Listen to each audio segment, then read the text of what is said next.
And so I want you guys to be familiar with that resource, but it can be used for a second purpose. Those of you right now who are considering going off to college, and I know how it is, 90% of you will get to this point where you cannot make a decision between two colleges. And it is so incredibly close. You're nodding. Yeah, I'm going through that right now, okay? Here's a resource that you can use to help make a decision. The Foundation for Individual Rights and Education, over the years, the site has grown.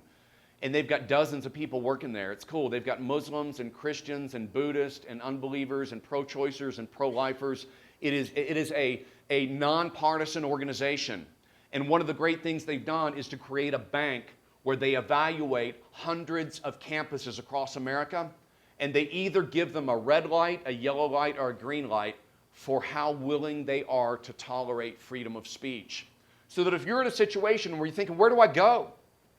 Your decision could come down to the University of Virginia and Bucknell University. You need to know they also do top 10 list and bottom 10 list every single year. What are the worst universities in America? And you'll learn that Bucknell University is one of the 10 worst universities in America every single year. It is a complete disaster.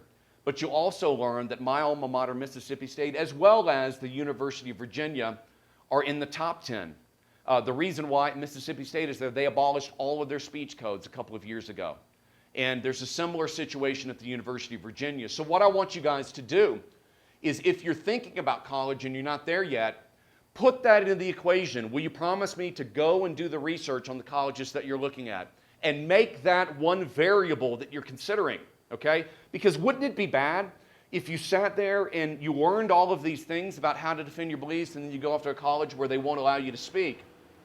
Now, for those of you who are already in college, I want you guys to think about this. Go ahead and take a look at your university's rating, because you may decide that something needs to be done about it.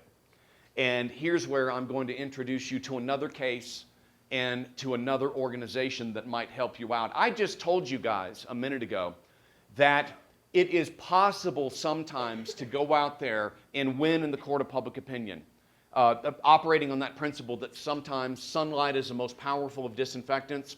But one of the things that I've learned is that fighting in the court of public opinion sometimes is not enough. There are occasions where we as Christians need to litigate in the court of law. And I'm going to give you an example of that. This next story begins in the month of January of 2006. I've been writing my column for Town Hall for 3 years, moving along and having fun, sort of becoming a community disorganizer, if you will, and going out there and publicizing all of the crazy things that happen on campuses. When all of a sudden in January of 2006, I get a phone call from David French. David French had become the second president of the Foundation for Individual Rights and Education, replacing Allen, who was the founder. And he was in that position for 18 months.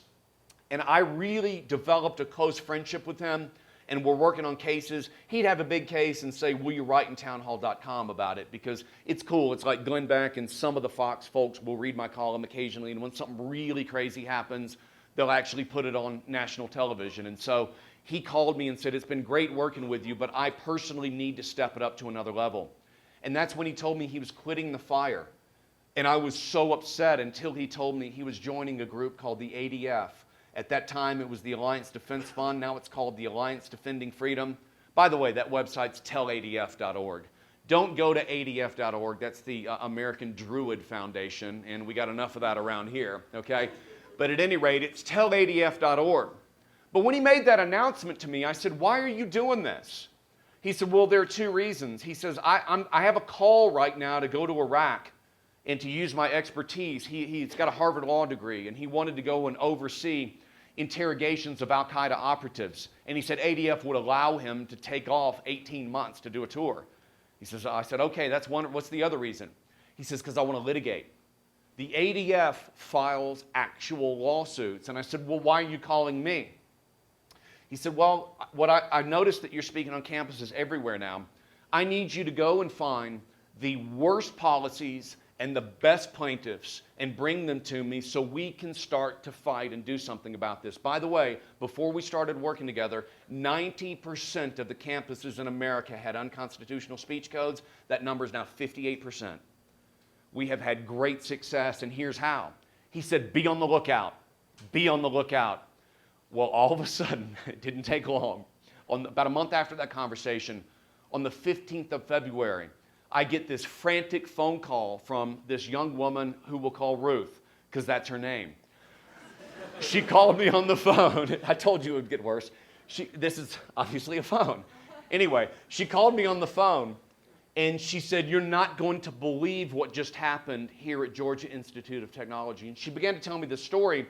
I'll only say it once, but there's this play called the Vagina Monologues. I'll call it the V Monologues in the future. And it's extremely profane. And it's one of these feminist empowerment plays where there's just a lot of very rough language that's used. And she and her conservative friend by the name of Arit Sklar, they'd heard about it and they thought it was obscene, but they didn't feel right criticizing the V monologues without actually going to watch them. And that's easy to do on a campus. On most campuses across the country, it's on Valentine's Day. They've turned it into V-Day and all this, and it's crazy and messed the holiday up in a lot of ways, I think. But at any rate, they show it on campuses all across the country or perform it. They either show the film or actually have students and professors performing the actual skits and monologues. And they'd heard they were pretty crazy, so they went and they watched them. And probably the most controversial of the monologues that they do is called Reclaiming the C Word. And this is, no, I'm not going to say that word. The worst possible thing you can say to a woman. The most obscene word that you can use, that you can call a woman. It's just awful. Well, they developed this idea in the V monologues that if women would simply repeat the word over and over and over again, then it would empower them and the word would lose control over them. And some of you right now are giving me this crazy look like when you give your dog a command, he doesn't understand, and you kind of tilting your head to the side like, what? Where does that come from? I'll tell you where it comes from. It comes from the comedian Lenny Bruce.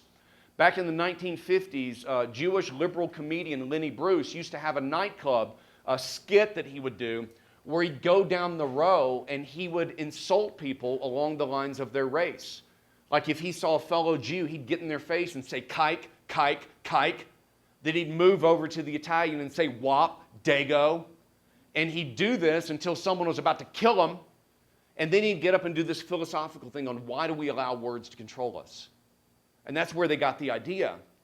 So Ruth and Arit just go and they see these feminists chanting the C word over and over again. And they thought they didn't think it was empowering, they thought it was ridiculous.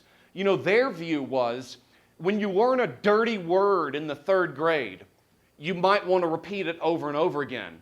But you either grow up or become a campus feminist. That was their view.